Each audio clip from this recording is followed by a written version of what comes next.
Situ gunung hiji talaga di luhur gunung anu kawentar endahna.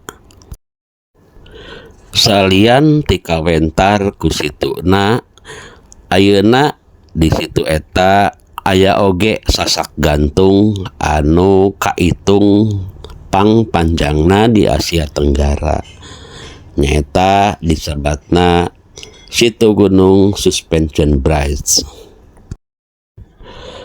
Ti luhur eta sasak urang bisa nempo pamandangan di handapna anu lungkawing pisan anu luhurna langkung ti 100 meter. Yuk urang guar sejarahna di dieu. Assalamualaikum sampurasun. Urang tepang deui di Kanal Sunda, tempat diajar nyarios Sunda. Ayeuna urang ngadongeng sasakala jantenna Situ Gunung di Sukabumi. Numutkeun carita anu dicaritakeun deui, Situ Gunung teh lain situ alam. Situ ieu ngahaja didamel ku jalmi anu ngadamelna nyaeta Mbah Jalun Saparakanca. Kieu jujutan caritana. Mbah Jalun kalebet kulawarga Karajaan Mataram. Ramana janten pangagung di eta karajaan anu jenengan asli nama nyaeta Rangga Jagat Syahadana. Ramana Mbah Jalun kalebet pajoang anu tangguh, anjeunna ngalawan penjajah Walanda dugi ka perlayana. Akhirna kalungguhan Ramana di Kerajaan Mataram dipasrahkeun ka Mbah Jalun. Sok sanaos anjeunna anom keneh pisan tur can gaduh garwa, namung anjeunna tos kamasyhur kasaktenanana. Anjeunna janten pawaris pangagung karajaan. Dina hiji waktos mangsa Mbah Jalun ngantunkeun Mataram, tempat anu dibujengna nyaeta Karajaan Banten. Maksudna anjeunna hoyong sasarengan sareng Sultan Banten geusan bajoang ngalawan penjajah Belanda. Harita mah jalan ka Banten teh masih keneh leuweung geledegan. Mbah Jalun katut para pangiringna ngalangkungan leuweung geledegan anu rembet ku tatangkalan galede tur sasatoan anu garalak. Seueur jungkrang nulung kawing sareng walungan anu arageung. Atuh puguh wae lalampahana teh sesah enggal dugina. Di satengahing lalampahanana Mbah Jalun Saparakanca sok ngasok di sababaraha wewengkon. Di antawisna nyaeta di Cirebon, di Sumedang sareng di Cianjur.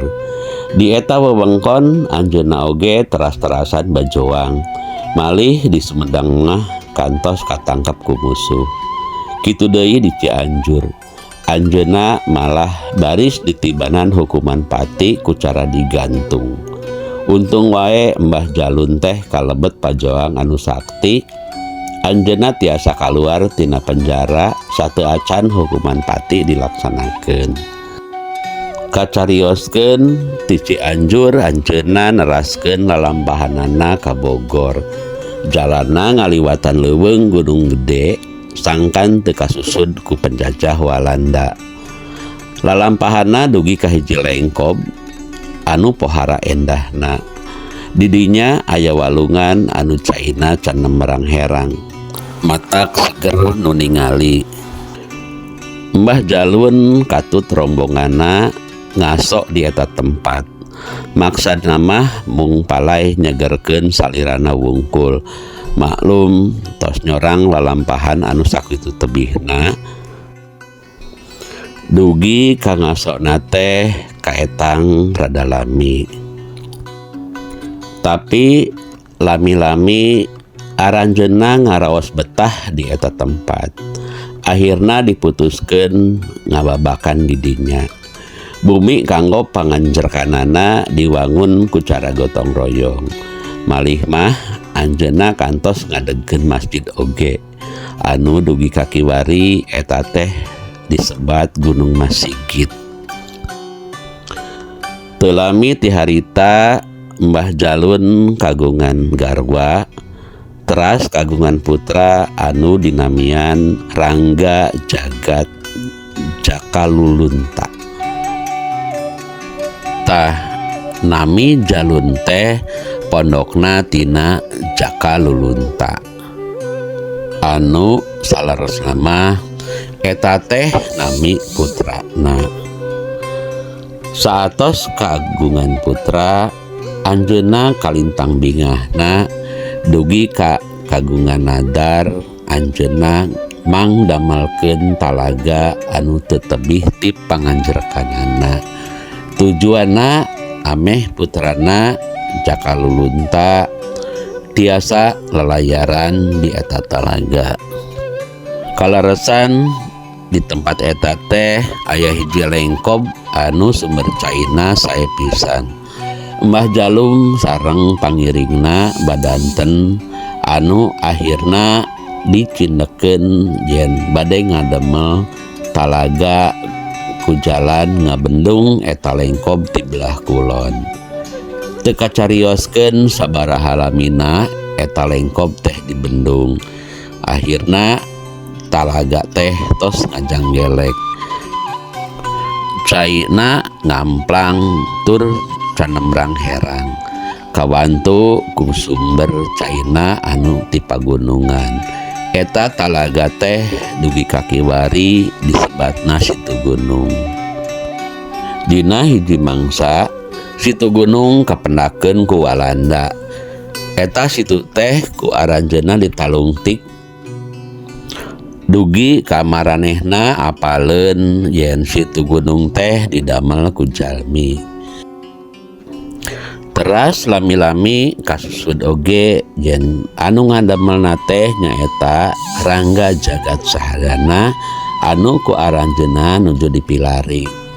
Teras Walanda satekah polah nyiar tarekah sangkan bisa nangkep Rangga Jagat Sahadana.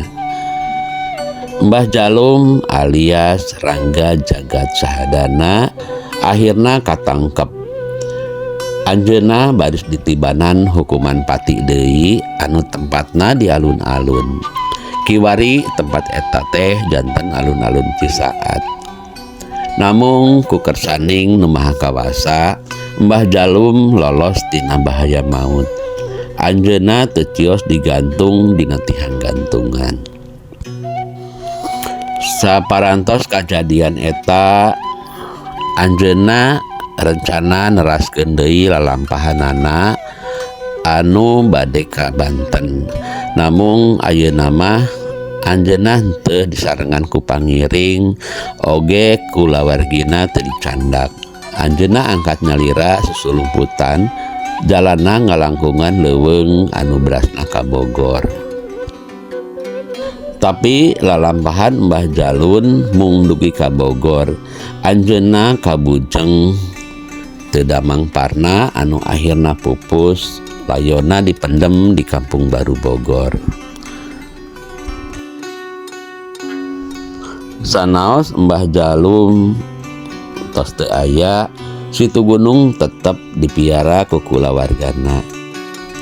Mung hanjakal kabeh diekeun mah direbut ku Walanda, terus ku aranjeunna dibangun janten tohaga. Tah mung sakitu jujutan carita Mbah Jalun anu ngawangun Situ Gunung eta. Bade dugi ka iraha Situ Gunung teh bakal tetep kamasyhur. Tangtosna gumantung kana anu ngarawatna nyaeta pamarentah Kabupaten Sukabumi.